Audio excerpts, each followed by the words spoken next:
ये मेरा दूसरा पैरट, इसका नाम है गणेश। ये पापन से छोटा है, इसका जस्ट 1 साल उम्र हुआ है अभी तक। ये पूरा दिन भर डांस करता है मुंडी हिला हिला कर। ठीक है,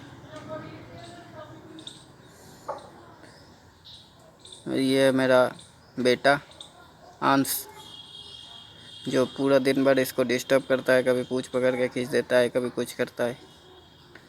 लेकिन आज हम इसका डांस देखते हैं थोड़ा। चलो, let's see the dance of Ganesh.